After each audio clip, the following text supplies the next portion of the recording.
Michael returned home around 9 o'clock. The journey seemed endless today, snow mixed with rain, traffic congestion at the interchange. The taxi driver kept glancing in the mirror, as if he feared the passenger was about to speak. But Michael remained silent, staring out the window. The key turned in the lock with a slight click. Strange, it usually went in silently, as always. He took off his coat and put his bag by the wall in the hallway. There was a sharp, citrusy smell of new air freshener in the air. It hadn't been there before. "You're here." Emily's voice came from the kitchen. No surprise, no joy, no irritation, just a statement of fact. "Yes, it's a long drive," he replied. His voice was even, without reproach or fatigue. She came out, drying her hands with a towel. She was fit, her hair was tied back, her lips were bare. She looked like she was at home, but too neat. Michael looked at her the same way he looked at people at the airport, trying to guess who they were and what they had come for. "Should I heat up dinner?" she asked. "No, I ate on the way," he lied, wanting to see what she would say.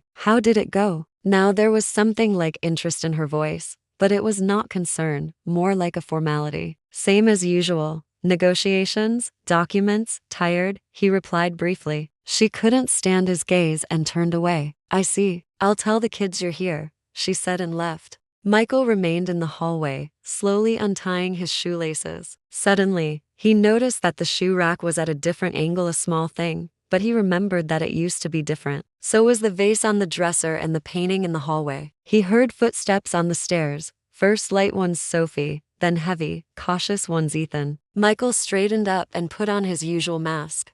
"Dad." Sophie ran out first, hugged him for a second, and then immediately stepped back. "Hi, sweetie," he said, gently running his hand through her hair. "Are you staying long?" Ethan asked, not coming down the stairs. "I hope so," Michael replied, looking at his son directly, like an adult, as if he were waiting for something or already knew. Later, when everyone had gone to bed, he walked slowly and cautiously around the house, as those who have long since returned not to their home, but to the backdrop of a familiar life do. The kitchen was to clean, the sink was empty, the dishes were arranged by size, and there were no crumbs or traces of dinner on the table. In the refrigerator were containers with neatly arranged food, identical lids, without labels. In the bedroom, their bed was made as if in a hotel. The pillows were straight, the blanket was pulled tight. Michael took off his jacket and went into the dressing room. On the top shelf was a new roll of TIs that he hadn't bought. On the right was a cosmetics bag he hadn't seen before. From the bottom drawer, he pulled out a package of new men's perfume. He took the bottle, sniffed it. It wasn't his, not even close. He returned to the bedroom, sat on the edge of the bed, and listened. The house was too quiet. Emily didn't come in to say goodnight, didn't check if everything was okay. It used to be a reflex. He lay down on the bed, but didn't cover himself, stared at the ceiling, thinking not about jealousy, but about facts, not emotions, but details. He started with the simple stuff, perfume. Then he remembered, his shaving gel was gone from the bathroom, moved, put away, or thrown out. Anything was possible. He closed his eyes. He didn't sleep. He couldn't. He lay there and listened to the house, where the floor creaked, where the bed was being changed.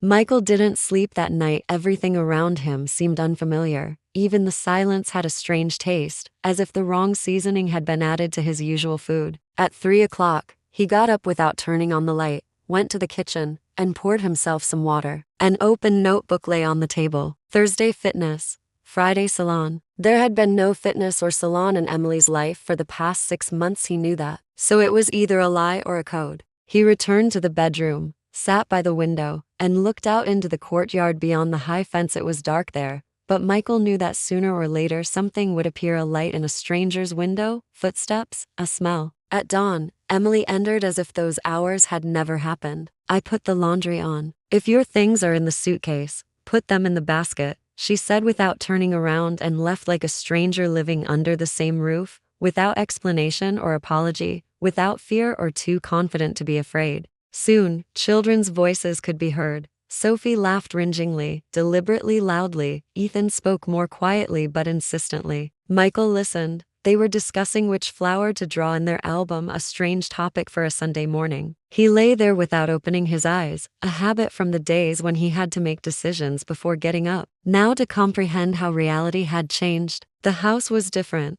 Emily was different. even the children behaved differently. He got up and went to the bathroom. His towel was gone, only a woman's towel hung on the hook. There was a strange disposable razor in the glass. His old one with a wooden handle was gone. It wasn't a mistake, but a replacement. Michael washed his face, trying not to touch other people's things. In the kitchen, Emily was already setting the table. Everything was perfectly arranged: plates, napkins, toast. She saw him.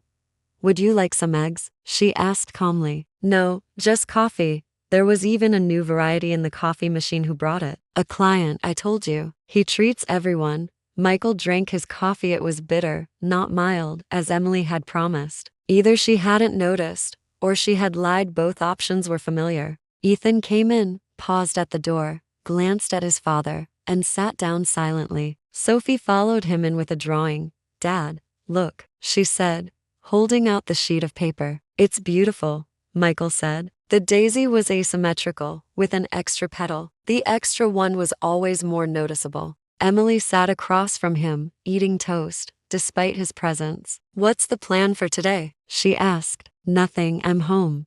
"What do you mean?" "I'm not going anywhere. I want to spend time with the kids, but you said you had another meeting. I canceled it." He looked at her face, the same mask, no surprise, no irritation, just assessment. "Then I'd cancel my appointment with the beautician," she said after a pause. "Don't bother, go ahead, I'll stay with them." The children looked up. Sophie smiled. Ethan continued eating. He knew or sensed something. Michael noted. His son had been silent too often lately. After breakfast, he tidied up the kitchen and opened the trash can. There was a new pack of condoms on top. Michael paused. The pharmacy near the house didn't sell those, so it wasn't an accident. Someone had brought it. The question was, when? He closed the lid and didn't bother to check the time. In the hallway, Emily was looking for her keys. Her bag was open. Her phone was lying on the floor. She muttered something irritably under her breath. "Lost it?" he asked. "No, just." She stopped abruptly, then found her keys. "Everything's fine."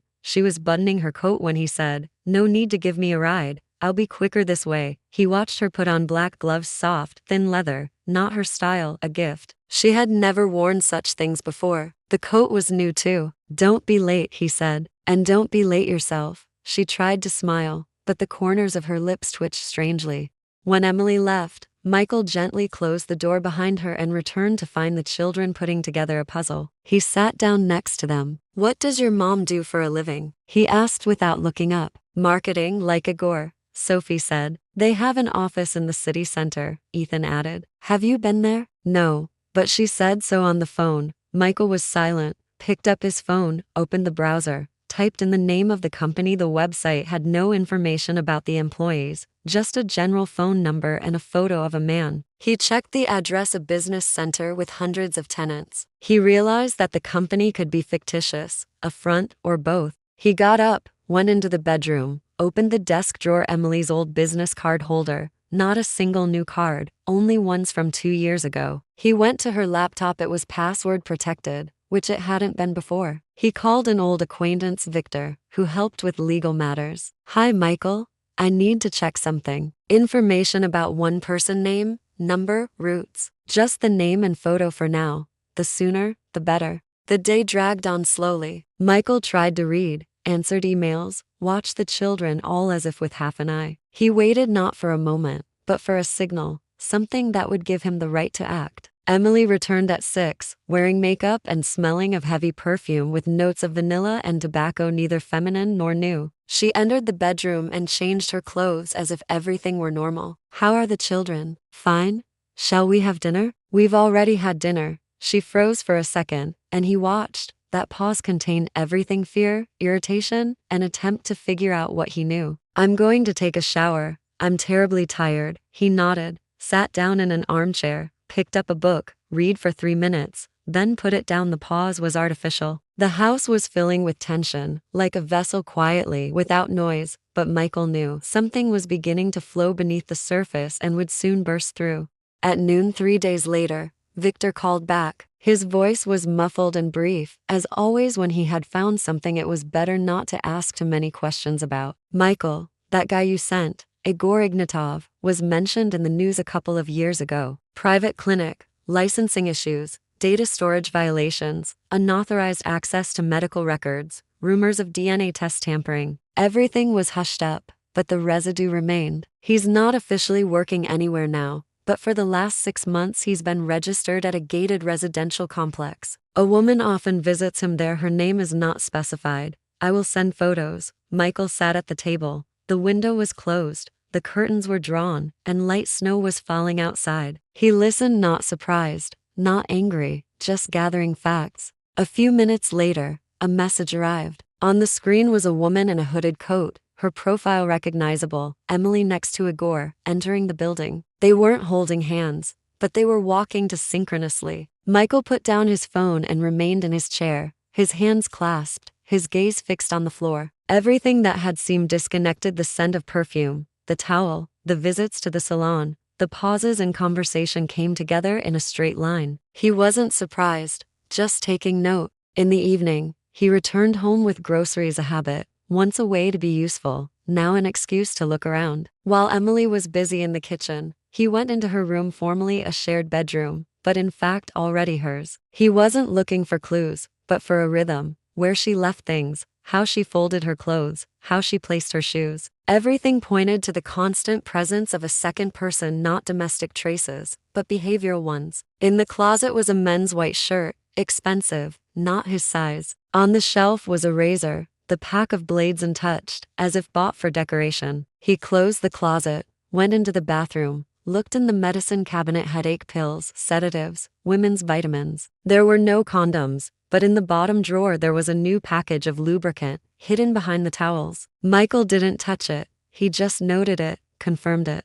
The next day, he visited Victor, a lawyer and friend from university. Victor was leafing through some documents. The division of property, if there are no disputes, will take 4 to 6 months. If there are children involved, it will take longer, especially if the mother contests custody. Do you have any evidence of their relationship? Photos, videos, correspondence? Only circumstantial evidence so far. Direct evidence is better, then the court will be on your side. Michael was silent. The evidence was not needed for punishment, but to dispel illusions. Emily had to see that he was not who she thought he was. Start gathering evidence while it's still in the pretrial stage. Got it. Everything will be quiet, no traces. The first step was to observe the apartment that Igor visits. The second was to analyze Emily's bank card transactions. Michael provided copies of receipts, statements, and recent messages. He left Victor's later than planned. The children were already asleep, and Emily was reading in the living room, covered with a blanket, with a glass of wine. "Where were you?" she asked, without looking up from the page. "At a friend's. We rarely see each other in the evening. Don't you think it's strange to disappear like that?" There was no reproach in her voice, only a statement. She began to play for time. "Don't you think it's strange to put someone else's machine in our bathroom?" There was a pause. The page in the book remained unturned. Her eyes did not move. Michael knew she was deciding what strategy to choose: attack, defense, evasion. "What do you mean?" "Nothing yet, just a question. Maybe you're imagining things, paranoia?" She spoke softly, cautiously, but there was a hint of steel in her voice. "Maybe, we'll see." He walked past her and went into the bedroom. Emily remained in her chair. He heard her put her glass on the table, then footsteps. She didn't follow him, didn't try to find out. That meant only one thing. She had already chosen sides. He didn't sleep that night, staring at the ceiling and thinking about how easy it was to lose control, how slowly a stranger could appear in the house without scandal, without explosion, just at the level of smells, towels, schedules. He didn't think about feelings, only actions. He had children, resources, intelligence, and time enough to reclaim his space and destroy the stranger's game step by step, coldly, without emotion, without the right to make mistakes. Michael woke up at 6 in the morning without an alarm clock. The cold light from the street lamps was still seeping through the curtains. The house was too quiet. He lay there for a few minutes, then got up and went to the nursery. The door was ajar. Sophie was sleeping with her legs tucked under her. Ethan was lying on his back, his eyes closed, but his breathing was too steady. He wasn't asleep. Michael didn't say anything, closed the door, and went down to the kitchen. The coffee took a long time to brew, so he waited. Looking out the window behind the glass was a fence, snow, a gray dawn, emptiness. Emily appeared later, in a bathrobe, her hair wet, smelling of peach-scented shampoo. It used to be different. She washed the mug without looking at him. Are you home today? She asked. Yes. All day? All day. She didn't answer, poured herself some water, took a sip, put down the mug, and went into the bedroom. Michael noted that with each passing day she was becoming less cautious, or conversely, more confident. It was no longer a mask, but a new role in which she was in control. He called Victor around 9 in the morning. There's movement. Ignatov has been in the same apartment twice in the last 3 days, once with an unknown woman, the second time alone. What about the exits? The car is under surveillance. The camera caught Emily leaving without a hat, her face visible. I'll send a screenshot. A minute later, the photo arrived. Emily is standing at the entrance, looking at her phone, dressed neither for fitness nor for work. Coat, heels, earrings, confident posture, smile. Michael closed the photo and put his phone away. He felt no anger, only a clear sense that this was happening. Not a supposition, not a guess, a fact. In the afternoon, he picked up the children from school himself. Sophie ran out first, wearing a scarf on her head. Dad, are you picking us up again? Is that bad? No, it's just unexpected. Usually Mom does it. Today it's me. Michael smiled, not for her sake, but for the sake of stability. Ethan came out slowly, with his backpack heavy-footed, nodded to his father, but didn't say a word. On the way home, Michael didn't turn on the music, looked ahead, listened to the children's breathing behind him. Is everything okay? He asked. Yes, Sophie said. What about Mom? He asked quietly. Pause. Ethan answered first. She often leaves. Where? She says work. But sometimes she comes back in different clothes than she wore in the morning.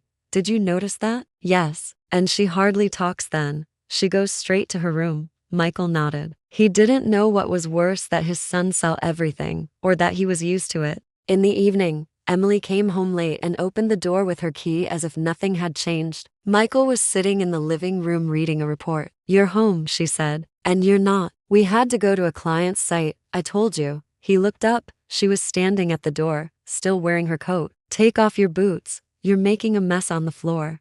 Are you watching me? I'm keeping the house tidy. She pursed her lips, took off her shoes, placed them against the wall, walked into the kitchen, stood there for a moment, then said loudly, Have you had dinner? Yes. With the children. And with me? You haven't had dinner with me in a long time. She returned to the living room without food, only with her phone. What are you trying to prove? She asked. I'm not proving anything, just recording. Recording behavior, contradictions, changes. She was silent. Something sharp flashed in her eyes, almost fear, but it quickly disappeared. You're becoming different, she said. No, I've just started noticing. He stood up, walked past her, and stopped in the hallway. The children are asking questions. What kind? Why don't you sleep at home? Why do you lie? Why do you smell like someone else's perfume? She didn't answer, just turned away. He went into the bedroom, locked the door, turned on his laptop, copied the files, and sent them to his backup email. Photos, statements, screenshots, in case the game of destruction began. He didn't wait for forgiveness,